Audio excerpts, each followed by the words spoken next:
by the way. I don't know if you know that or Hey, not. look who's calling me while we're talking. Who is it? Serena D, baby. She'd get really mad if I just answer the phone. and said, "Hey, you're live on air." Answer it. Do it. I'll get her back later. Oh, come on. She's probably that's the whole thing. That'd be awesome. Yeah. You don't have to talk. You don't have to stay on there with her. Just then I can fucking yell, "Hey, Diva, what the fuck's up?" Yeah. So she would actually get mad at me. I've had a conversation with her about it before. So they're too over. Hey, we're recording, by the way. I know you are. If we don't do any kind of prep work, I have no idea what we're going to talk about today. Sounds about right. We're not real good at that. We're kind of rookies. We had Max Payne on last week, and really we said hello to Max Payne. Do you know who Max Payne is? I'm aware of the name. I can't remember if I've ever met him or not, though. How about Man Mountain Rock? Have you ever heard of him? He's the same guy. He was in WWF. Man Mountain Rock. He had a guitar. Okay. Anyway, we had him on last week. We basically said hello. And then he talked for about an hour and 20 minutes. So, really? We're expecting a little bit out of you today. Okay, you gotta talk a little bit. You can't just sit there and smoke the whole time. You gotta. Okay, I'll try to be. You got to give us some effort. We're a high energy show here too, so you have to bring the energy a little bit. Okay, you know that's me. I got a lot of high energy going on. We got our coffees ready to go. Hey, I got a question. So I was calling you Rick Victor earlier. By the way, this is Viktor. I was trying to get a good intro for you. I don't do that very well either. Did you ever go by Rick Victor? I noticed your Facebook is still Rick Victor. Did you ever go by Rick Victor in WWE? Only in FCW. So when my name was finally decided on after picking about 50 other ones, and Kenobi turned them all down. I was like I was driving away home, like I'm super pissed off one day. And it just hit me. Like, I think I heard somebody say like one of the two names on the radio or something like that when I was driving home. And I was like, wait. And I just tried to do a bunch of them, actually like V names just for you. Thanks, because man. that's the nice guy I am. And so yeah, I'm dead serious. I'm really not making that up. Wow. But yeah, I actually and it was funny because like I was driving home and it popped into my head and I like texted it to Kenobi, and he went, "Oh, it's so weird because it's like two first names, but it kind of works." And they go, "Yeah," and one day they're just gonna drop one of them. You know what I mean? Like, and even when they did, like once I was in Ascension and whatever, I just showed up one day at TV and they're like, "Hey, you're just Viktor now, and Conor's Konor with a K." We're like, "All right." Now, originally, didn't you have a C in your name too, or not? Did that change in the Victor? Or was that always just VI? Yeah. So no, originally it was VICTOR, and then that was what it was too. They changed Konor with a K, and they changed the C in Viktor to a K. That was their genius move. So was Rick? Maybe I misunderstood what you were saying. Was Rick Victor a name you heard on the radio that then you pitched and they accepted? Is that what you were saying? I think I just heard them saying Rick or Viktor on the radio, and I think I already had Viktor in there for something, and I was like, wait, Rick Victor, and I was like, that works. And so that's what I was in FCW for quite a while. So Kenobi was the one shit canning your names, like kiboshing your names? Kenobi? Yeah, awesome. That was Kenobi at that point in time. He said no to a ton of stuff that was never going to work, that Vince would never like, he would never go for. And guess what? He went for about 90% of the shit that Kenobi said he'd never go for. You know who Kenobi is, right? Yeah. Matt Laro. Yeah. Hell, he had a nice run. He had about a 10-year run there, didn't he? Being Triple H's stooge or whatever. No, he I don't know if it was 10 years, because I was there for about 10 years. Okay. But by the time I got up on the road, I guess it was maybe pretty close, I guess, because he'd been there for a couple of years in developmental before I got there. And then he was in developmental. He left when we were still in Tampa. They brought him up. So he got brought up right around the same time Adam Rose did, because he kind of made his like weird position. Like he did something good, but then he kind of fucked himself in the long run, I think, because he kind of made up a position for himself as supposedly like a liaison between the main roster and developmental at the time. And I think eventually they just made, you know what I mean, their own department for it, really. So by the time Adam rose, they'd kind of messed that all up, bringing it up on the main roster and doing what they did with it. He was more or less delegated to just handling the rosebuds for the most part. That was what I would see him do for most of the time on the road before they let him go. So. But he had a nice run getting a paycheck in the business he loved with no real talent. Yeah, so, exactly. And he didn't have it wasn't a real job. It was every day was a Saturday fuck around time.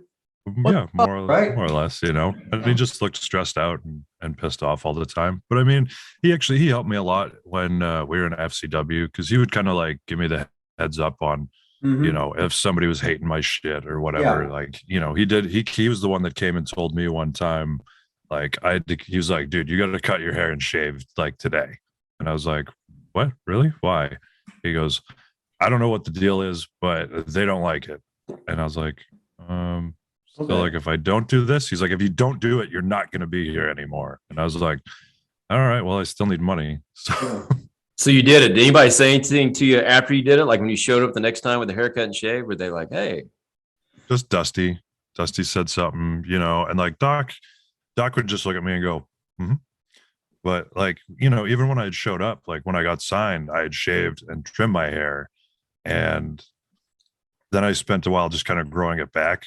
And so once I started growing it back, that's when I got pissed again. Like, I don't know, Ty Bailey and Johnny Ace just hated my face, apparently, was the message that I got from them at the time.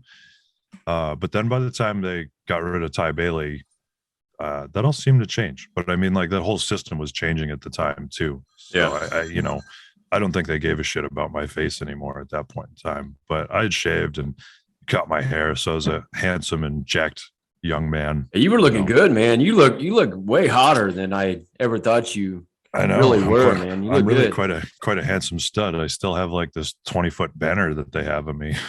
Oh, do you have it? Yeah, it's in my closet right here beside me. I remember my wife even said, man, he's kind of good looking dude with all Trevor, my buddy Trevor. Remember little Trevor that you hung out with that time? Yeah, he's like, that can't be him. I think Trevor, I question his sexuality every once in a while, so I think he might. But he put you over too. He thought you were hot, man, when you got the haircut and stuff. Yeah, I know. You were looking good. So anyway, we got Viktor, former WWE superstar, former member of the Ascension. What do you guys call it now? The Awakening, isn't that right? The Awakening. Yeah, if we even team up, that's what you can. If we even team up, the Awakening. Viktor. I think I'm basically semi-retired at this point in time. So. Giving it up. We can't even get booked at OVW anymore, apparently. So yeah, Rip, we were trying to get booked against the Outrunners. Me and Viktor against the Outrunners. We were trying to make it happen. I think they're scared. I'm pretty sure they're scared. What happened was Al would have to fucking reach down his fucking pocket and shake his fucking head and pull out some fucking green, and he ain't gonna do that. He wouldn't do that. Not at all, because I'm pretty sure everyone agreed to work for next to nothing. And I said, if you fly me in, I'll do it. Is basically what I told Truth the last time we spoke. And I haven't heard a word from him since then. Yeah, me too. I said I wanted no money. Anything they were going to possibly pay me, give it to him.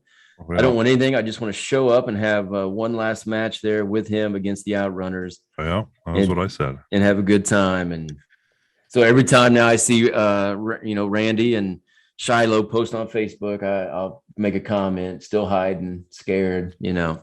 Yeah. Well, I thought they ran their own company, because that was what I initially said to Shiloh when I reached out to him, was like, hey, do you still run your deal? Because like, I'll come in for, fly me in and we'll do a match if you want. Yeah, I don't know what happened to it, because they were doing that with Beast, right? Whatever happened to that? And now I see him on OVW all the time on Facebook, like they're posting OVW matches. Yeah. The Outrunners. Oh, well, Randy, anything he does for OVW, they're paying him or he won't get in the ring. Yeah, that was when I saw them back last summer, I think it was, because we worked a show with them finally. And we were talking, and I had kind of asked him about what was going on with OVW, and I was like, oh, well, at least guys are getting paid. And he was like, kind of. He's like, they kind of decide at the end of the month if they're going to pay you or not. And so they had said at that time that they weren't even really doing anything up there anymore. So what happened to their new company? Do you know? Is that one like Beast was doing or whatever? Is that called it Dream or something? Oh yeah, they did. Dream. Mm-hmm. Yeah, is that? I don't have no idea. I know Mamby's got all fucked up in a wreck or something. Oh, damn, that's no good. Yeah, that's been a minute since that happened. I don't know. I kind of forgot they had a name and all that kind of stuff. I remember think they were just running in Jeffersonville, but a whole bunch of groups would run in Jeffersonville. So how much saturation can you have of different fucking companies? Yeah. You know what I mean? Well, either way, if anybody out there in TV land wants to book Von Lilas and Viktor versus the Outrunners, let's do it. I'd love to kick their ass. Email us, DM us. Yeah, we would have fun working those guys. Find us on TikTok. The one show I worked with them, I watched them work Lenny and Lodi, and I haven't enjoyed watching a match that much in a while. That's for sure. Lenny and Lodi, wow. Yeah, it was a real treat. That's for sure. Well, we went to West Virginia, and I just found out today. That's why we never got booked again, because Rip didn't participate like he was supposed to. But we watched him against Ricky Morton and his son, or I watched him. Rip didn't watch any of the matches. I wouldn't pay to do that. I feel you on that one. That's how I feel when I watch. But it was fun. I think they're awesome, man. I love the Outrunners. I love everything about them. Randy was so good. Randy, the last couple of years, he taught my class. Oh wow, okay. Yeah, I mean, like I'd have Nick teach my class, or Eric Locker, he would teach my class. And Randy was so good, and I went in to get better, to get all those reps in. So I'd have him do everything, and I just tell him what drills to run or whatever. But he was just really good. But then, unfortunately, a lot of times when you're good, you can't get a job, because now everybody hates you, because they're sort of intimidated by you, because they got a job, you don't, and they know you're better than them. Yeah, such is life. Exactly. So I'm going to ask you a couple questions on here. All right. I don't have a format, but now you were a wrestling fan as a kid, right? Of course, yeah. I grew up watching wrestling. What did you get on TV? What did you watch? Was it just WWF, or did you get other shit? Well, in Canada, it started when I saw WWF when I was about like 5 or 6 years old, and then I discovered Stampede Wrestling not too long afterwards, because but that was all that we would get on television at the time, because like Saturday and Sunday mornings you'd get like WWF Cavalcade and something else Sunday morning. Where'd you live? I was up north in a little town called Grand Prairie, Alberta. So it's about 5 hours north of a drive from Edmonton. You've been there? So yeah, because Stampede used to run there back in the day. So what year would have that been, like when you were 5, like watching? Like 84, 85 was when I started. Now I was there in 88, but they were still on fire in 84. Okay, you probably saw Rip on TV and didn't even know it. It's highly possible. I'm going through a bunch of his tapes right now and putting them on our YouTube channel. So nice. I've done some Stampede, some Calgary. Gotcha. Probably a good chance. Yeah. So even like the first event I ever went to, it had like Benoit was on it. Both Bruce and I think Pillman, they might have been bad company on that show. Well, that would have been like 87, 88. Yeah, because that was by the time, I was like in grade 2 at that point in time, about there. So, but yeah, that was funny, because like one of my my dad came home from work one day and he's like, "Hey, do you want to go to wrestling tonight?" And I was like, "WWF?" And he was like, "No, it's Stampede Wrestling." And I was like, "Oh, wow, yeah, I want to go." Because like his friend was a big wrestling fan and he had tickets.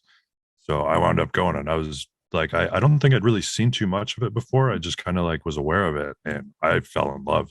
So, because it was funny, like me being a kid, I didn't even understand autographs or anything like that. And my dad's friend that took me, he goes, "Here, let's go get you a picture." So he went, and I remember we had a picture of Jason the Terrible, Carl Moffat.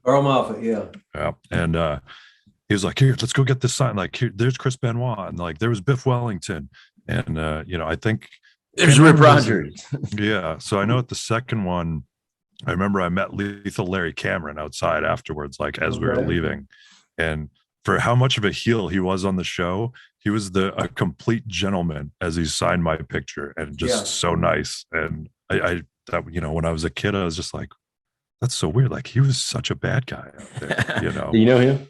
Yeah, we was in Austria and Germany together. Well, Lethal Larry. That's awesome. See, that's great. So was the dungeon your first wrestling training, or did you go somewhere before that? No, there was nowhere else to go. So like that was, when I was about 16 or 17, I started looking into it online for wherever you could even go. And in Canada at the time online, nothing was coming up. The only two places I could really find were like Shawn Michaels and or there was Shawn Michaels, the Malenkos, and Warriors. And there was no way I could afford at that time to get to any one of those places or work that out. And I kind of gave it up for a little while, but like me and my friends were all so into wrestling at the time, and I was just trying to get out of that little town, that I grew up in. And I can't remember. Eventually, like my friends saw it advertised on like the news, like when the dungeon had reopened at about 98, 99. They had done some stuff on the local news and whatnot, and a bunch of my friends got me the phone numbers, and one of them got me the wrong number, and then one of my best buddies, he got me the proper one. And so actually we've just passed because the very night that Owen had his accident in the ring was the night I was actually going to call to contact them about training. So I was working at the Greyhound bus depot because I used to do night shifts there at the time. And I was actually right about to call, and like the phone rang. I picked it up, answered bus depot, and my buddy's like, "Don't call." He's like, "Did you call? Don't call." And I was like, "No, why? What happened?" And he told me, and I was like, "Wow." Crap. So 23 years ago, my wrestling journey kind of began. Wow. That's crazy, man. So you get a question, Rick? Well, everybody that's been in this business has got a very, very, very unique story. Mm-hmm. And they're all the same, but they're different. Yeah. And you'll sit there and talk about in this small town, and you told me Grand Prairie. And I said, well, hell, I've been there. I remember that. You know what I mean? Got to speak up, Rip. Rip sounds good. It's the same. No matter what, you're a guy that loves fucking wrestling. And somehow I got to get in this business. Yeah. If I hang around long enough, I'll get a shot. Yeah. But the thing is, there's a lot of weeding out process. How many times did they tell you no before they finally told you yes? Enough times that I couldn't believe it. Like for me, I had been told no so many times that even when I went in, I guess for my job interview the day, I wasn't expecting like a job interview. Like that was after I'd, been at home for a year from OVW, and I didn't know what the hell I was going to do. And I got booked as an extra, just for Raw and SmackDown. And we didn't do anything either days. It was just like 2 days of sitting around. But because of like being my time in OVW, I knew everybody pretty much well who was working for WWE at the time. So it was pretty wild because like when we went, when me and you went as extras at the time, like we were, nobody really knew us. Like we only really knew kind of the other people who'd been in OVW and stuff. But like by that time, I knew everybody who was on the roster walking by. Like I remember when I was just standing there filling out my thing for Cone, like everybody came by and were like, "Oh, what's up?" Yeah, like Apoc. What town were you in? That was in. Were you in Canada? Yeah, it was Edmonton and Calgary because they'd come up there, and I'd been at home, and yeah, it was pretty wild. So, and then like it was so funny because like when I just went to knock on the door, like at the end of the night to be like, "Hey, Johnny, Ty, thanks for having me. I hope to get the paycheck that I really need out of this," and Ty's like, "Well, here's a chance. Come on in. Tell Johnny why you should get hired." And I was like, "What?" Wow. Oh, that wasn't why I came in here. And it was a pretty awful experience all in all, because like, I for one, that wasn't really what I thought of doing. So I was kind of put on the spot, as a dum-dum at the time. And, I just laid it out to Johnny at the time. I was like, dude, you know who I am. Like, you've seen my stuff. Like, we had the tryout like a year ago that you turned me down from and all that stuff. And I later found out from Jericho himself that he had found out about that and tried to get me hired. And him and Johnny got in a fight about it, and I didn't get hired. So I'd known that had happened, and I just sat there. I told Johnny, I'm like, well, I don't know. Like, what I can do. If you're gonna hire me, you're gonna hire me. And then he basically sat there and shit on me for like 5 minutes straight. Like it was just like being in a boxing match where like you can't even get your guard up. It was just like bam, bam, bam. Like everything was like fuck you, fuck you, fuck you. And I was like, oh, this sucks. I was literally sitting there thinking I'm about to like walk out of this office and walk out of wrestling because I was so sick of his shit and people like him in the business. And then he goes, so if you were me right now, why would I hire you? And without a beat, I just looked at him and I said, you ain't going to hire me. So there's nothing I'm going to say to you that's going to change your mind. Like, I'm not going to give you the world's greatest revelation as to why you should hire me right now. You've already made your mind up. And then we sat there and stared at each other for, I don't know, however long it was. And he looked at the ground, looks at Ty. He looks at me, back at Ty. And he goes, give this kid a job. And like, just stands up. He goes, oh, welcome to WWE, kid. Like shakes my hand and walks out. I just kind of looked at Ty and I'm like, what in the fuck was that? He goes, oh, you caught him in a good mood. Unbelievable. What a fucking story. Oh, it was a great story. I got goosebumps. Yeah, Listen to it. he made you fucking sell the whole time. Yep. And the best part is years later, I eventually called him out and said, do you even remember when you hired me? And at this point, actually, like I had a great relationship with Johnny. He was a great producer. I liked him way better as a producer than I did as talent relations. But I had asked him, and this wasn't on one of my best days. I had asked him if he remembered, and he said no. And I was like, did he remember doing it? No, he didn't remember. I was thinking when you told the story originally to me, I was thinking he called you back later, but he did it right then. Yeah. I was thinking you left and didn't have a job and they. No. Yeah. I expected to leave and never wrestle again at that point. You said you'd been home for a year at that time. Had you been wrestling at that time for that year in Canada, or had you been not? Yeah, no, I had been, but just up in Canada, stuff was like so sparse. You know what I mean? Like there was only one company still kind of running around Calgary and Edmonton. And I think I had kind of say it. I mean, I remember at one point I told Lance Storm and the promoter to fuck off because I didn't like whatever that they'd presented to me. And like I told them, I said, hey, if like you're not going to book me all the time, like do you want me to help out with the shows? Like I'm somebody who's kind of, you know, I've learned a bit. I want to come and help these shows. Like I want to help the guys because nobody there had, you know, left in forever. Like all the people there were just guys who were there. And I remember there was some sort of problem and I'd kind of told them to fuck off. And then I was getting booked for these shows out in Winnipeg where like Dinsmore, Billy Gunn, like Gangrel, Kevin Thorne, you know, a bunch of those guys were all on there. So like I would go out there like every month and do those shows. And that was about it. Was it really? Yeah. And so I was at that point, like I was about to turn 30. I'd actually lost one of the best jobs I'd had because I wouldn't go out of town to work because they wanted me to go into Saskatchewan to do work right at the time when WWE was coming. And I'd already told them, I was like, I have to go do this. I'm like, this is my, you know, last chance to do anything. And I just got to show up for these 2 days. So that's what I needed to do. And the company was like, well, we need you to go out to Saskatchewan for like a month and cut trees in the snow. And I was like, I'm not about to do that. And so that's awesome. Yeah. You know, I was in a pretty desperate position. I was trying to figure out what I was going to do with the rest of my life. Like I felt like I was having already a midlife crisis at 30 years old. And, you know, I really showed my midlife crisis, what was up for about a decade. So that's awesome, man. So I do like to get to that part in the interview. So where I covered the part about what actually happened when you got signed. Backtrack. I want to know the first day you went to the dungeon.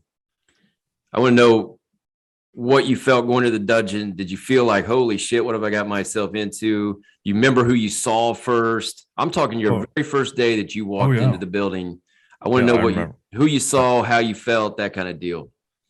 Let's see. So it was a good rib back then because if you were calling the Hart brothers, which I found out from a few other guys who all signed up at the same time I did.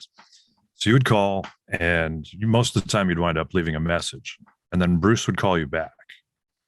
And so you'd talk to Bruce and then I can't remember if I had called him back again or something. Like there was a lot of back and forth for some reason. And one of the times I got called back and it was supposedly from Ross, but it was definitely Bruce. Like they have, very distinguishable voices, and Bruce is 100% distinguishable. And I remembered thinking, I was like, wow, so they all look alike and they all sound exactly alike too. Like that's weird. And so when I was coming down to check it out and like pay my money for the training before I moved down, and I'd gone to a show, and like one of their shows the night before. It was a Friday night, and I wound up talking to Ross at the show. And so both him and a guy named Bob Johnson, I'm sure Rip probably remembers good old Bob Johnson. Yeah. And they both told me like, oh, just show up kind of early. Like I think practice starts at 11 or something like that. But just be a little bit early. It's just up at the house. And so they gave me the info to go to the house. And I went there, and, walking up there, like I was terrified, scared shitless. I didn't know what I was getting into, let alone just walking up those steps. Like their front steps was wild. And, I knock on the door, and Smith, well, of course, there's about 6 dogs that came and answered the door first. And then Smith came and opened the door. Yeah, what can I do for you? I was just like, oh, I'm just here to train or whatever. And he's like, oh, all right, come on in. Nobody's here. You can come watch TV with me, while you wait. I go, okay. So just went and sat down in the front room, and Smith, he was just sitting there watching some old black and white movie, just talking to me about it. I was like an 18-year-old kid at the time that had no clue about even who Smith was. Like that was back before like the internet, was really had everything it does now, where you can find out who anybody is. All I knew was that he was one of the brothers. I didn't know which one he was, or that he would later become one of my favorites just for all of his shenanigans. But yeah, I just sat there for probably like 45 minutes to an hour until finally, like, I can't remember, we started hearing somebody bump or like the door slamming downstairs. And so finally he's like, oh, I think people are here. You can go on down. So like, wandering through the house. And the stairway to the dungeon was like, it was so creepy, because like basically there was like this one section in the house where it was like 4 doorways, like, and one of them was like a closet, one was into the kitchen, one was into the dining room, and one was into the basement. And so you'd go, and it was almost like it was darker than like this little section here that I'm in. And you just like open the door and see this like old iron grated stairwell just leading down into a dark, smelly basement. And and I went down there, and I've never seen anything else like it. And it's funny now when I look at pictures, because the house has been redone and it's like a workout room. It looks nothing like when we used to, break the ceiling and bang our heads on the pipes and break the walls and stuff. But I went down in there, and at the time there was a whole bunch of huge people in there. Like there was a bunch of big guys. And funny enough, on my first day, Al Barone was in the dungeon. Are you shitting me? No, because I didn't know that. You when he told me that. When he showed up in OVW, I was like, that one day I was looking at him, and I'm like, I fucking know this guy. Like, why do I know this guy? Because I think Bruce had used him as a manager for a little bit, because he was Manny the Fish Mancini on Stampede TV at that time. So, but he was only there, I'm pretty sure, the first day I walked in. Because when I saw him at OVW and I said, don't I know you? He goes, bro, I was there your first day. And I'm like, Manny the Fish? And he was like, yeah, you remember me? And I was like, awesome. Yeah, how do you remember me? Like, awesome. That's wild. Yeah. So that was one of the reasons I always got along with Big Al so well, was just because like it was one of those small world connections, because literally hadn't seen each other since the first day I walked into the dungeon. So. Yeah, I love Barone, man. Used to go to the strip club with him all the time. He was so over. We'd in for free, beers for free. He would fall asleep. He would sleep in there. He'd have like chicks sitting on his lap talking with him, and he'd be sleeping. Yeah, I'd just be partying. I loved it, man. I loved going out with him. Yeah, I went out with him one time there, and I just had to laugh because he fell asleep like while we were there. So, anybody else there that you knew, or do you remember getting in the ring? Like, did you get in the ring? Did they have a ring? Was it an actual ring? No, not at that time. It was just, it was like a little bit of foam padding that was like laid over what used to be inflated, like bicycle inner tubes and stuff like that. But they had long since popped. And the board that like kind of held everything in tight would keep slipping out all the time. So the mats would get gaps in them, and you'd wind up taking a bump on something that had a gap like that in it. And oh man, it hurt. It sucked real bad. Like I can remember my first weekend there, it was like it hurt so bad. I was like, I don't know if I can do this. Like I was riding home on the bus, and like the bus ride from where I lived to the dungeon was like an hour and a half to 2 hours. Like, and I had to transfer a bunch of times and stuff because Calgary is such a big spread out city. And I can just remember thinking like, I hurt so bad. I don't know if I can do this, but I really loved doing it. And there was that fact too, that I'd paid more money to Bruce to train to wrestle than I'd ever had in my entire life at that point in time. And I was like, I'm not going to do 2 classes and quit just because I hurt. Like that'd be dumb. Like what a waste of money. I remember my first class. I didn't think I was ever going back, but at that time, Nick was running once a week. It was practice every Saturday, and I hurt so bad. But then about Friday, I started feeling okay. I was like, I can go back. I don't feel too bad. Yeah. And there were 6 people that came in with me, and I was the only one that went back the next Saturday, and none of the other 5 ever showed up again. Yeah, I mean, in my first year in the dungeon, I swear I saw at least 100 people come and go, and there was like a handful of people that stayed, like maybe 5, you know, and even there was a bunch of like their crew, that like when I started, who were kind of like guys who had already like worked with the Hearts or been there for a little while.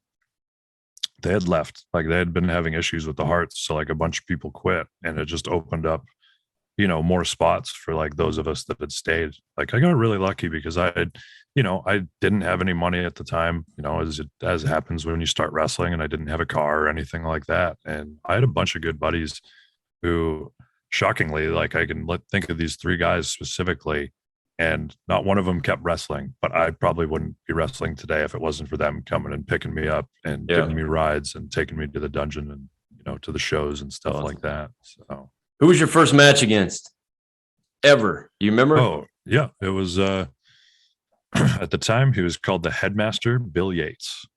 So, and that was at one of these shows. Did they run shows then too? Or when did you start? Yeah. Yeah. So I was pretty surprised, because I'd been training for about 6 months, and there was a Scottish dude who had come straight from Scotland. Of course, Bruce just called him the Highlander, and Robert McManus was his real name, I believe. And I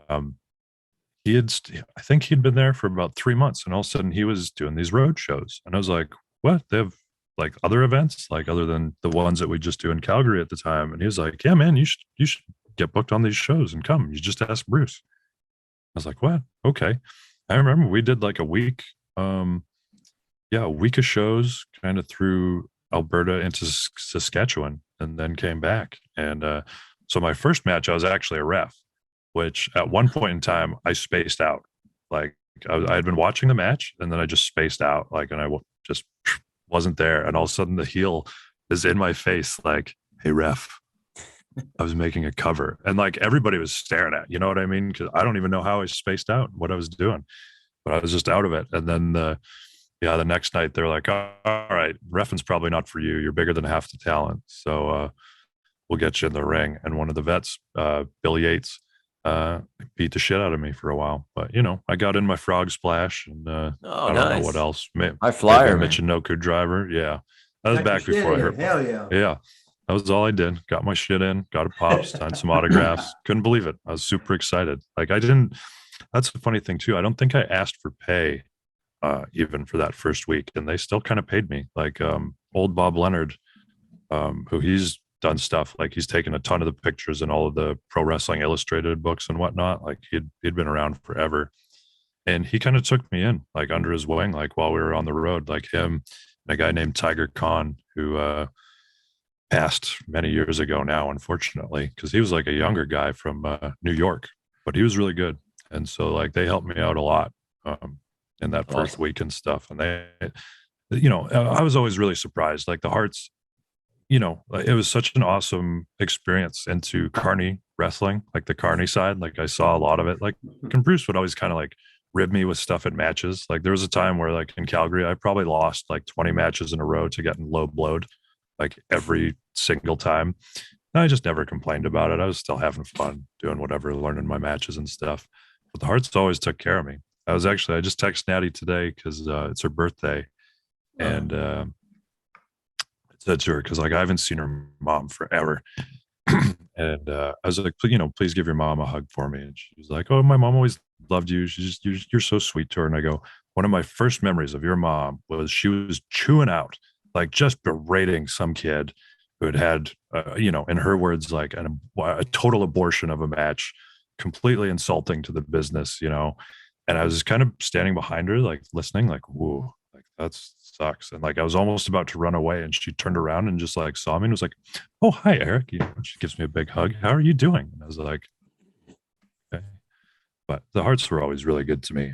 Awesome. They took care of me for the most part. Hey, how did you get your Zoom when I did your podcast? How do you get it to go past like 40 minutes? Mine quits.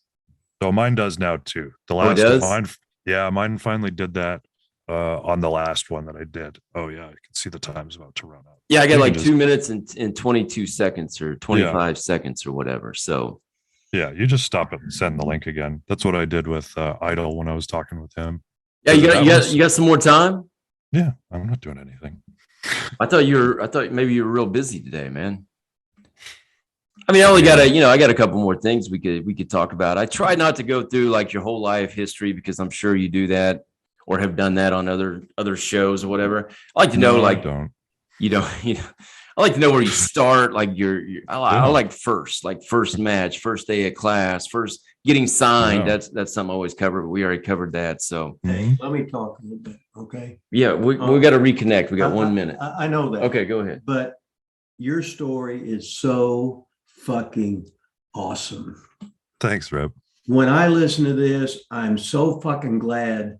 I like this business. I love this business and the guys that had to suffer to get into this son of a bitch. And I was in Calgary. So when you're talking about stuff, I can relate to everything. Oh, you used to go hang out at the Cecil and stuff, right? I don't even know what that is. I might have. It was one of the old bars downtown. Is that if Jerry Morrow or Johnny Smith took me or whatever, I was there because Jerry would drive the van. So I was with Jerry all the time, and we'd be out all night, and I would take the heat. Well, I had to protect Rippy because he was getting in trouble, and I didn't even drink, right? But Jerry was fucking toasted. Johnny Smith, everybody was fucking toasted. Electric Avenue, fucking doing all that fucking shit, loving that fucking shit. Had the fucking free trans. I'd be sitting in the back, in the very fucking back, all spread out. That was my, what a great fucking time I had in fucking Calgary. When you're talking about that I think that was I had the most fun ever in my life at fucking in Calgary. Yeah, you always told me that. Yeah. It was just fucking awesome. Yeah. But anyway, you fucking made it. And when you come in as a ragtag guys paying on your own fucking dime, I pushed you motherfuckers. I plugged you motherfuckers. I tried to make you the best of my ability and get on your ass so you could take criticism because I knew how they would fuck. We are back. We got cut off right in the middle of Rip's hot promo, man. You were on fire, Rip. Was I on fire? You were on fire, baby. Reliving the days of Canada. Well, you got to remember, I was in Calgary and all these guys that come through the doors at OVW and were paying money to learn to train, and they got so good. They pushed each other and they just shut the fuck up and they were hungry to fucking learn instead of acting like they knew something. Today's fucking kids, they act like they no, And when we was training at OVW with the DCW, whatever we called it at the time, guys could go a fucking hour with no fucking problemo. Yeah. And guys could study how these guys do it. Then when it was their turn, they had confidence to do it. And they were in shape and they were relaxed. And we'd change partners all the time so you could get a feel for everybody. Oh, yeah. And when somebody had success, you were proud of them. And hey, that could be me too. Because we all come from poverty. We all had I was always jealous. We all had shitty fucking backgrounds and stuff. So if anybody can make it, hell yes. Yeah, I'm pretty sure that's what it takes in wrestling. Most people aren't rich that come into wrestling and stick with it and do anything. I'd seen plenty of people, in developmental who came in from like good jobs, good paying jobs, good backgrounds and stuff, and they would be around for about a month, and they would be like, "This is fucking stupid. What the fuck are all of you doing?" And they would quit. They'd quit and leave and say, "You're all fucking crazy. You shouldn't. Nobody should be treated this badly." All that sort of stuff. And I'd just laugh and be like, you're getting the corporate paycheck while you're saying that. Like, imagine doing this and not getting paid. You're paying to do it, So yeah, no kidding. So speaking of OVW, coming in, do you remember how old you were when you made the move to Louisville? So I think it was in 2007. So I was about 26, because by then I got already wrestled in Calgary forever, and a little bit over Western Canada. I'd been out to England to work for Dixon about 2005, 2006, and I'd been to Japan at the end of 2003, I think. And so when it was funny because my ex she had come down to one of Rip's camps, like the tryout camps type of deal. And, she had been, I think she did that maybe even when I was in the UK. Or I remember her telling me when I was in the UK, she'd gotten like a letter or like an email or something from OVW saying that she'd been accepted to come, join the class. And that's what she wanted to do. And so then she had kind of come down. We got her all set up, down there to kind of live in Louisville. And then I think after like a month, she got hurt. And she got hurt real bad. And, came back and rehabbed and everything, meanwhile still like keeping the place that she had in Louisville. And after a few months, I think I'd been kind of just trying to figure out a way also to get in the States. Like at first I kind of didn't want to come to OVW because I didn't think it was kind of the spot for me at the time. And she really had to kind of talk me into it. And so it was funny because we worked towards it. She had told Rip that she was coming back. And I think I called Rip the week before we moved down or something. It was like the day before I was leaving to come down to Louisville. And I called Rip and I was like, "Hey, yeah, I'm so-and-so, from Calgary, from the dungeon and stuff." And I can't remember what all it was that Rip said, but it wasn't much. And then I feel like you just didn't think I was coming down. Like it seemed like you thought it was like a joke phone call or something. And then when I actually showed up the week later, you were like, "Oh shit, you're the Calgary guy. All right." That's awesome. So developmental was still there, right? They had a yeah. They didn't pull out until about 6 or 8 months after I got there. I think it was just kind of like, because we got there in the spring, and it was by like the next like October, I think there was the announcement, that they were going. Because I remember like it was, or maybe a little bit after, I can't remember, because I'd moved in with Bourne right around my birthday that year, like Matt Seidel. He had helped me out at that point in time because she was going back and I had to figure out where I was going to live. And Matt had a super cheap little apartment. I just remember that place was like a half dream because the rent was like nothing. And it was super close to the gym, super close to OVW. Yeah, it was great. And then when WWE pulled out, he was like, "Oh, I got to go." And I was like, "Shit, I don't know where to go." And then, Ali helped me out, and then Josie helped me out, and then Ali helped me out again. And then I went home. That's awesome. So tell us about the coming to OVW or DCW, whatever you referred to as Rip's class. Like, you remember your first day there? Do you remember meeting Rip? What'd you think of Rip? What'd you think of class? Give us. Well, Tokyo Joe used to tell me about Rip all the time before I came down. He was like, "Oh, he still wear pink? He's all still wear pink all the time?" And he would just kind of tell me funny stories about Rip. And he lived in Calgary, didn't he? Because he was always at the shows on Friday night. Yeah, well, he used to be. Like at that time, he would have been scouting all the time. Yeah, for Japan, and so like that was, even when I met him, it was because he was supposed to train like Ted and TJ, but Ted was too much of a Ted. Ted's, he was young and super crazy. And so Joe had just said like, oh, I can't train him. And so I got in that way. And just when I was coming down, he was like, hey, when you go there, not the same wrestling as what I teach you. Like that was what he would always say. He'd be like, this is Southern wrestling, you know, Yeah. very, very phony. That's how he'd always put it. So, I mean, I just remember, I think when my first day, I was just kind of looking around at all the characters, you know, because there was Sonic, Fang, Man Beast, Power, who else? Alaskan Assassin. Oh, Karn, was he there? Yeah, I can't remember if Karn was there on my first day. And funny enough, we've actually reconnected recently. Oh, nice. He's trying to help me out a little bit with some other stuff I'm trying to do in life, oddly enough. And I just remember when I walked in to Rip, he was like, oh, okay, you're so-and-so from the dungeon. I was like, yes, sir. He goes, you got a big hog? I was like, no. He goes, you got a six-pack? Lift your shirt up. And I was fat at the time. He's like, no. All right. Well, you're hairy. I'm tall.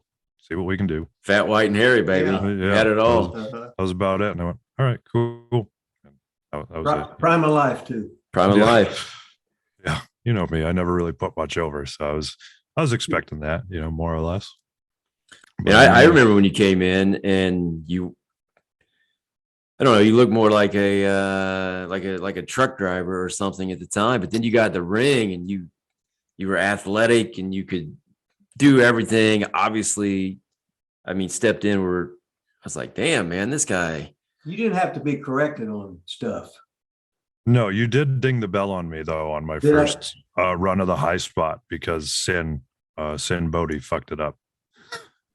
Oh, really? I remember because I was super nervous to get in and run the high spot.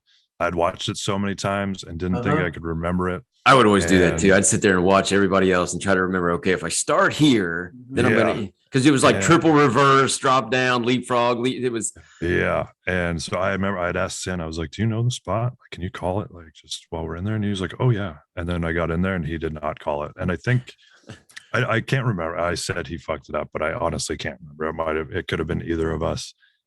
And I just remember when I heard that bell, the ding, ding, get the fuck out. Get the fuck out. I was like, oh, shit. You got to remember, a lot of them dings was just to ding to have everybody's asshole pucker. Yeah. Oh, yeah. And to make sure, oh, fuck, I'm not going to fuck up. Even if you didn't fuck up. Yeah. A lot of times I would tell guys, hey, I'm going to ding you no matter what you do, so it's okay. Yeah. You know what I mean? You dinged me, never told me that. Well, you was you couldn't got any fucking green on your horn, what the fuck? Hey, I had to fucking ding you or they thought it was favoritism, Yeah, I was in a contract class. Yeah. It'd be a 6-man tag, me and 5 contract guys, and Rip would have me lead it. And then I'd get dinged in the first 5 seconds. But you was better than them. Get the fuck out. As far as understanding. I remember Jeter thought we were related. He's like, it is like your uncle, right? Like Shoot thought we were related. Yeah. I was like, hell no, we're not related. Yeah. Uncle Rip, baby. Yeah. That was awesome. So do you remember your first, so then was DCW your first match? You didn't have like a dark OVW match first, did you? It was DCW your first? So I think I was on the amateur shows first. Oh, like yeah, when we'd have to sell the tickets and stuff like that. You remember who you worked with first? So I know Alaskan Assassin was in it. I'm trying to remember if Big Cat was in it. Was I in it? Was it like an 8-man? It was a 6 or an 8-man. I think I was in it. I was in with Big Cat and Assassin. Okay, could be. That's weird because I didn't remember you being in it. But it might not have been your first one, but I was in one of them with you. Maybe, yeah. And like I think Lennox Lightfoot. Yeah. Yeah, Lightfoot. I was trying to remember his last. He was in it too. And that's all I can really remember. There was one, I think the next one I did, I was talking about this just the other day, and Pat Buck was in the match. And I remember he was getting mad at a bunch of the guys, like for something they had done in the match. And so like in the middle of him being mad and kind of like talking down to everybody, he looked at me and he was like, and you actually know how to work, so I got nothing for you. And he just like turned and walked away. And I was like, all right, tell me something I didn't know. Bad Buck. He had just been kind of a prick to everybody when we were putting the match together. And, at that time I was still weighing in. I didn't really know anybody that well. and I was trying to hold my tongue from being the asshole I can be. So I did the best I could. So I just remember working those guys sometimes. It was really weird because like a lot of the times in Canada, I would go places and I'd work people that I never knew, but everybody was really like leadable. I never had like a real rotten match with somebody that, I thought of at the time. And with some of the guys in OVW or, DCW at that time, I was like blown away because I was like, I don't know what the fuck to do with some of you guys, but it was just there was more characters than there were wrestlers sometimes in DCW, and Rip, I always thought you did such a great job on the TV show of highlighting that. I remember I used to get mad because I couldn't get on the fucking show because I wasn't enough of a character. So I could wrestle, but I didn't have anything else to fucking bring to the show. But some of those guys had only been wrestling for 100% a day. I mean, yeah. And I mean at shit. that point, I'd wrestled for 7 years, and like I was somebody who'd, trained sometimes 7 days a week when we'd train with Tokyo Joe. So like there was a lot, of wrestling that like even now as I'm trying to start coaching wrestling, I'm like, oh shit, I actually have to remember how I do stuff instead of just doing it.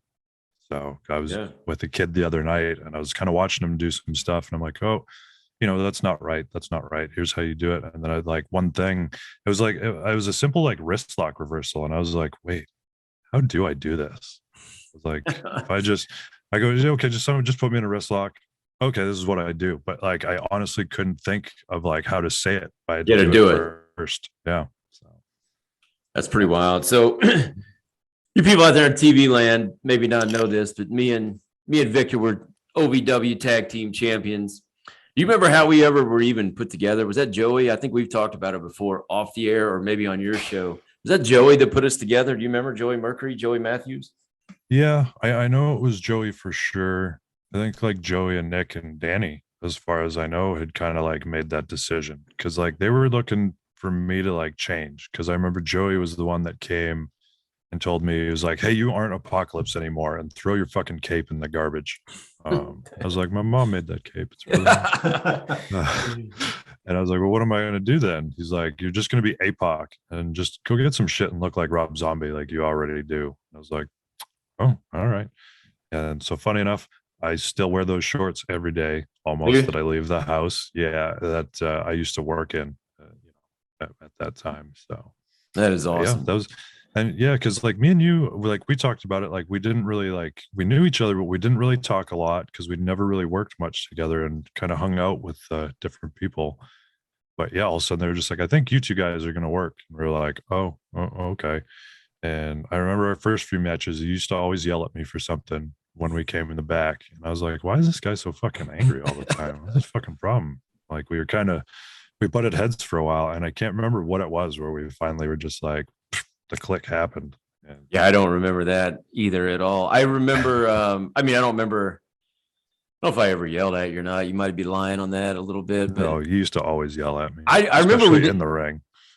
You believe that, Rip? I remember. That's why I started bullying you in class when Rip told me to lay off you because we would shoot on each other like before class, like we'd wrestle and Rip would say, "Leave him alone. He's just a basketball player. Yep, he can't wrestle." I held my own. What are you talking about, man? I was tied you in knots. I tied you in knots. Oh, shit. That's bullshit. It was easy. Easier to pick on guys bigger than you that think. Rip would tell you to leave me alone. It was funny. He had to be ribbing too because he would never be nice and not want me to get beat up. But that was the nicest thing he said to you the whole time we were together. But before that, I remember I stayed away from you in practice because you were good, or you were you chopped too, and you did stuff that looked stiff and everything. I was like, man, I'm just staying away from this guy.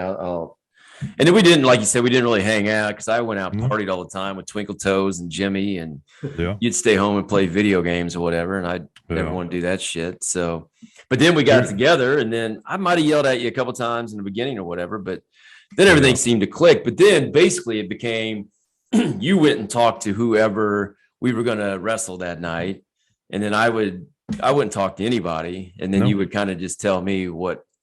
You only did two things. You chopped and you had that cravat headbutt. Oh, you're like, just put those in somewhere. And I was like, yeah, okay, no problem. Yeah, that's all I needed, man. Yeah, that was it. I mean, it was funny though, because I was actually thinking about this week. I wonder if you remember when you used to start getting so mad because we'd go into tape review from the shows, and Rip would spend the whole time watching other matches, and he would never get to our match at all. And there would be matches that you're like, I think we had a really good match. I can't wait to watch that match with Rip. I don't think we ever watched any one of them with Rip. He would always cut the tape off before it was our match and kick us out. He would never watch any of our matches live. He never came to TV. Yeah. And he never watched them on tape. He has no idea that anything we ever did. Guaranteed. No. And I know I've shown some people some of our tag matches, and they always said, why didn't Von Lilas get signed? I said, because he didn't dress up like a clown the day I told him to. Well, I got kicked out with Byron Saxton. That didn't help. Oh, Byron, God bless him. Great human being. One of the worst in the ring. Why was I in the ring with him that day anyway? Was he a wrestler? He's the announcer. That was when we were He's still an announcer. Yeah. They had me running spots with him in during the day of like a Raw show. Who did? Jamie Noble. We were practicing like in the ring. We were working out in the ring, and they put me. An announcer? Well, wasn't he trying to be a wrestler at the time? At the time, yeah. So that was the thing. I can even. He was signed. Yeah, because that was when he was down at FCW.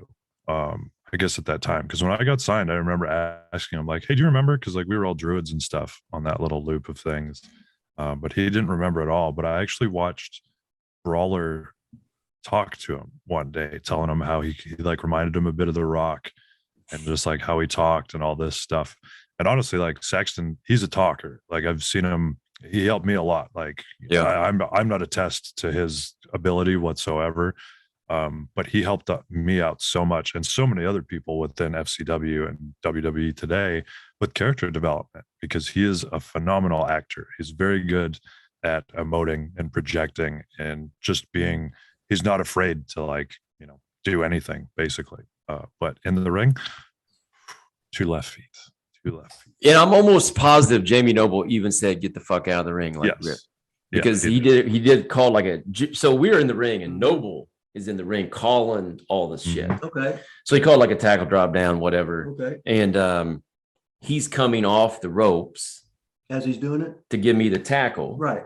Oh, and you guys both bump. So I bump. Well, he bumps as well. He takes coming off the ropes to give me a tackle. He bumps. Noble just looks at him and says, get the fuck out, guys.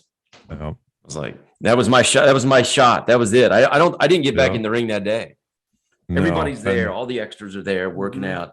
And that was my shot that day. I was in for a fucking minute, maybe. Yeah. Well, there was a bunch of stuff because even I almost got put in a match with somebody that day. Might have been Swagger, I think. They were about to have, I think, one of us work with Swagger. It was me. Like, I went through the whole match. Right. And then they came up and said, you're too tall. Yeah. You were too tall for that. You were too tall to be a druid. You were too tall for every ride that WWE had for. I was too tall. I was supposed to do Snitsky. Were you there when I was supposed to wrestle Snitsky, his debut of ECW or whatever? And I wish. I love Snitsky. Billy, or what's that dude's name? The little dude that also is from where Dolph and Miz are from. Oh, Mike Tollard. Toller. Yeah. So I'm down there with Snitsky and Fit Finley's the agent or producer or whatever the hell you call him. And we're going through the match. It's like a 60-second squash match. And we start out the match, and I'm smacking Snitsky in the face. That's how we started out. Wow. We go through this thing a million times. And Snitsky's like, you fucked this up, man. I'm going to kill you. And Fit's like, Gene, you can't do it, baby. It's live TV. I just finally looked at him because I was tired of hearing his shit. Like, he was on me the whole time. Wow. I said, listen, it's might have been 30 seconds. I was like, this is a 30-second match. We've done it 10 times. I think I can handle it. Mm-hmm. And we go through it a couple more times, and all of a sudden, Johnny A's coming down the ramp. Hey, you need to get out. You get in. He said, you're too tall. Yep. You're always too tall. We need to make Gene look bigger. And they put Tolar in there. One of my favorites was after I left OVW and one day turned on SmackDown and watched you jump over the red carpet as paparazzi from Molina on one of the shows. And I was like, oh, you finally weren't too tall for something. No, wait, that was WrestleMania. That was at WrestleMania? So the only time, if you saw me do it, now Mason Rage did it on TV, and some of those guys were on TV and did it. No, I only did it at WrestleMania. I remember seeing you in the paparazzi one time. WrestleMania 23 was the only time I did it. Oh, all right. And I was a druid that day. They let me do it. Well, you had a better Mania debut than I ever did then. I don't think I've ever actually the Andre was on the actual show one year. Oh, instead of pre-show. Yeah, because I can remember it. Oh, it was right after Taker and Shane. So what a match to follow with pretty sure it was a very subpar Andre the Giant Battle Royal. Oh, no shit. Yeah. Wow. Something went fucked up in those every year. Like there was always something. Somebody jumped the gun on something, but so then I was actually telling Rip, then you turned on me. We started feuding. Hey, do you remember the cage match? We didn't get in the cage and Danny cussed you out, and that was Rip's idea. Remember that? Yeah, it was because of the email I had sent Danny asking, if we could not get in the cage. And I think I just presented it in a probably way too straightforward way of like, I made it seem like we don't want to get in the fucking cage or something. I don't think I remember you saying it. I thought we just did it and then he chewed us out afterwards. No, we got chewed out before. No. I don't think so. We got chewed out after that match. There's no way we went and did all that stuff on TV without Danny knowing. Well, there's no way we did it after we got chewed out for it. No, we did it. I remember I just had to explain to Danny why I'd worded the email I did. Because I think Danny because I remember having the conversation because Danny got angry because he thought that we were kind of trying to like cop out of doing a cage match or whatever. But then when I had sat there and I said, oh, no. I had to kind of explain to him because I'd gone to Rip. We'd gone to Rip and been like, Rip, what could you do on a show that's different to like help further our storyline? Well, here was the deal. We were feuding and we were going to lead up to a cage. Yeah, well, then Danny was doing a show where every match was a cage match. Yeah. And you were like, well, you guys can't get in the cage if your big payoff is going to be a cage match at the end. Cage match got to mean something. So then we were trying to get out of having the cage match on the show with all the cage matches. Yeah. And he faked an injury, a doctor injury, and then he threw powder in the face. Oh, did everything. And, he was like, get the powder, get the chair, slam him in the cage, do it all. And that was awesome. I remember that was I thought it was great, man. I thought it was. Yeah. Hey, I don't know how many times I've seen people have rage in the cage, but all matches are cage matches. After 2 fucking matches, it's fucking crickets. Yeah. They've seen that fucking shit. They're fucking sick of it. Mm-hmm. God damn. Yeah. I thought that was great. But then we feuded. And then I told Rip, man, I said, all it took for you to get signed was for me to quit wrestling. That's all it took, man. So really, you owe me your 10-year run because I finally gave it up and let you shine. Could be like you should have. Wow. But he's paying me back today. He's on the podcast.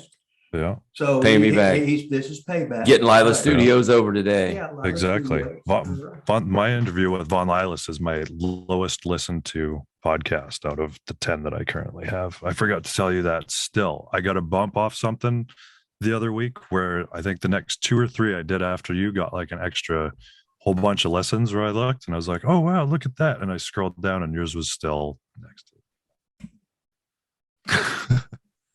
We got a whole bunch. We got a low one every week. So we got a low one every week. We're trying to build. You guys got hundreds of subscribers on YouTube. I don't. 618. Much better than me. Much better. Hey, right now this is going to be between you, Timmy Baltimore, Nick Dinsmore, and Mike Mondo. So we'll give it after I put this out next Wednesday. We'll give it a week or so and see. We'll see where you rank. I guarantee mine will be low. No way, man. I'm not sure if anyone likes listening to me talk at this point. So, the day you sent me out or you told me I was still in last, I sent out my link to that podcast I did for you to like 20 people. Mm-hmm. Apparently it didn't help. Maybe one of them listened because you've had it's been like one, like that was what it was. Cause I kept looking, the number was very easy one to remember for a while. And I think it might've been the other day it went up 1. Well, what the hell? But it was a strong one. It was a strong one, yeah. Yeah, it was very strong. Very strong. Probably some hot bitch. I bet so. Had to have Definitely. been. Hey, so we got the big countdown. We got 9 minutes on this one. So tell us what you're up to now, man. What do you got going on these days? You mentioned the dojo earlier. What else you got? Yeah, man, just started. Our beginners program is about to begin that I'm going to be teaching at the Death Proof Dojo. So if anybody wants to come wrestle, you can just check us out on Death Proof Dojo, which is actually just on Instagram. It's not on Twitter. Or you can email us at deathproofdojo@gmail.com, or you can personally email me at wwtstruggle@gmail.com for the information. And I think we're going to plan, I know we've got a couple students lined up right now, and then we're going to try to do an open house coming up sometime in either the next few weeks or within the next month, just to let people come in and check it out. So that's mostly what I'm doing. Honestly, I haven't done much wrestling since we worked the Hardys back in April, which even if that's one of my last matches, I'm fine with it. I mean, I hurt so bad when I get in the ring nowadays. Like, I got into the ring in that match, and within the first minute, I went, "Holy shit, I fucking hurt!" Like, I don't know what. Matt gave me a back elbow, and I thought I was gonna die. I think they hit me with some double team, and as I kicked out, Jeff punched me in the head, and I was just like, "What?" Like, I was like, "This hurts way too much right now," and like that was something I was really looking forward to that match, and it was good. I had fun doing that one. But it's not your last match, man. We're either tagging or going one-on-one. You're not done yet, baby. Yeah, we got to get one. So we got that. Well, I mean, I had a friend hit me up last night about a booking, so we'll see if that comes about. And other than that, I've just been working on my podcast, Wrestling with the Struggle. So I've got 10 big episodes now because I don't put one out every week. I really do just let it kind of happen. Whoever I start to think about during the week, I sit there and I usually generate something to see if something's going to happen or not. So I had a couple good weeks where I pumped out a bunch, and now I'm waiting to see who my next one's going to be. So I was actually thinking about Rip one of these days. He's got Rip and guys like him and Doc on the show to talk about this stuff. Because if there's anybody that knows about all the bullshit in the wrestling over all the years, you know what I mean? It's guys like Rip. Yeah, man. Hey, so if all my fans out there, all our YouTube fans out there watching the TV land, go to Wrestling with the Struggle. How do they get there? What's it on? It's either on Apple Podcasts, Spotify, or Anchor FM. And if you any of those, and just don't watch any of it, but the episode with Von Lilas. Don't watch any other episode except for the one I'm on. Get me out of last place, Rip. Right now, I'm 10th out of 10th or whatever he's done. I need to move up the ladder a little bit. Even my trailer episode has more listens than you do. Rip, are you going to watch? Or are you going to listen to it to get me up out of last place? I know how to listen will you do that for me? Well, you got to push the button or whatever. So no, he's not. He didn't even subscribe to our own show, our own YouTube channel. When I try and subscribe to it, it wants all these personal questions, or they ask like it's a fucking some kind of investigation. Somebody gonna fucking, hey, I've had my identity fucking stolen. I've had all kinds of shit. Who would want to be Rip Rogers? Who would steal your identity? Somebody got a bunch of money out of the bank account. Jeez. Yeah, so he hadn't even subscribed to our own show yet. I don't know. I always laugh because when I see Rip post to like click the link to subscribe or whatever, you can't actually click. There's no link in the picture. You just have to go find it. Oh, when he posts it, you mean? Yeah. Like I fucking know where the fucking link is. Whatever. I just know the fucking go to fucking you go to YouTube. Yep. And subscribe to Lilas Studios with Rip Rogers. Yeah, you do good. You do good, Rip. But sometimes we have less subscribers the next day. That means somebody subscribed. Yeah, somebody. We have lost a cut. Yeah. Hey, so how about I'm gonna bring up. We love getting clickbait here. Not really. We don't ask. We don't ask any tough questions. I will say this though, Rip. There was a time you were tweeting out a lot of stuff about a lot of people and good stuff. And man, you never really tweeted up good stuff about Apoc, man. His feelings were hurt. Never really mentioned him. All these guys that have been to the WWE, that came from OVW, that came from DCW. You don't need no fucking and you always skipped. You always skipped Apoc, and he would text me. I got mad one day. He had a 10-year goddamn run with the most prestigious wrestling company in the fucking world. Yeah. He don't fucking need nothing. But you were tweeting like other WWE guys. Like what? Like Kevin Owens. Oh, this guy. This guy, blah, blah, blah. This guy wears a t-shirt. Yeah, you put him over. You put Kevin Owens over once. Yeah, one time you did. I think you had your picture with him at a SmackDown. When we went to that. I got butthurt one time because I think I woke up real early, hungover on a flight. And when I checked Twitter, I saw Rip putting over Kevin Owens. And I was like, what the fuck? Kevin Owens does everything Rip says wrestlers should not do. He is the exact epitome of the opposite of everything Rip we're getting this out here. To be. Yes. I haven't watched WWE since 2002. Well, to be fair, we texted that same day and you said, I haven't actually watched. I just remembered when he came through. And I had told you, I said, Rip, honestly, if you because I used to get along with Owens pretty good. Like we never had a falling out or whatever, but it was even like one day we were having a conversation, myself, him, and Cody. And me and Cody were going through all the things that guys go through in their career. Like you got to cut your hair, you got to shave, you got to get in shape, you got to get certain gear, you got to paint your face, you're going to grow a beard now, you're not, all those things. And me and Cody had like every one of them, you know, to a certain degree. And Owens looked at us and he goes, I've never had to do any of that. And he got up and walked away like we were just a couple of jabronis. And obviously it's worked out for him. So different set of rules for everybody. 100%. And that was like something I was telling the kids at the school last night. I just said, you know, you can try to play by these rules and stuff like that, but there's always going to be somebody who's the exception, who doesn't have to follow any of the rules, that if you break a single one of them, your ass is out of there. You know, yeah. We talked about Mondo. Yeah, it's like Mike. Yeah. Somebody strike 122, they're still there. You're strike one and you're out. Yep. And but nobody said life was fair, and this was the business we chose to be in.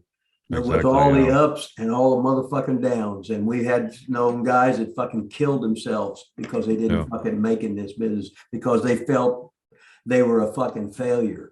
And the only reason anybody's got a job is, you know, somebody or somebody with power has got an idea, and he figures you're unknown and you'll do what you're goddamn told for a while. And such is life. So did we get an apology out of you for that? What's for, that? for never putting Apoc over the last 10 years on Twitter? No, hell no. No apology. This is your chance, Rip. This is your chance to make it right. There's no apologies needed. I think actually what Rip told me was that I remember this now. He said, if I say something good about you, you'll have more heat than you might already have for whatever's going on. Oh, hell yeah. I think I told you that. But yeah, that's true. Probably a true statement. That's like hey, what hey, what's your opinion? We got 1 minute 40 seconds. Okay, on what is it? Strong style. What is strong style? I think that's what they used to do in Japan. Yeah, I don't think they do it anymore. I don't know. Nobody fucking sells. So yeah, I mean, it is what it is. We had some guy calling Rip and Mark and not knowing what he's talking about on TikTok because he was bad mouthing strong style the other day. Yeah. Let me hit you phony and you sell it and get over. Instead of I'm going to knock the fuck. Hey, I know. Let me knock the fuck out of you and you not sell it. That's awesome. All right. We got 1 minute. We got to wrap this thing up. So your school, where is it in Tampa? Yeah. What city is that in, man? It's in Tampa. It's like right on the edge before you get to Brandon. So it's Tampa, Brandon area, like South Tampa. Tampa, awesome little school. Chris Silvio, right? Is Seidel in on that or no? No, Seidel stayed on in Clearwater with Lethal Academy or whatever they're called. So the two of you then, you and Chris Silvio. Me and Suzio, superstar Chris Silvio. That's awesome, man. I used to live in Tampa at Fowler and Fletcher. I'm up on Fletcher now. But that's like 1985. But all you guys are doing fucking great. Your fucking school. I see what the hell you're doing, what Susie's doing, what fucking Suzio's done a great job. What Blake's doing, what you're. Thanks for joining us today, Viktor, from WWE Ascension, former WWE superstar, former OVW Tag Team Champion with me, former protege of Rip Rogers, who he won't put over on Twitter. I'm going to apologize for not. Yeah, we got an apology. Doesn't have to apologize.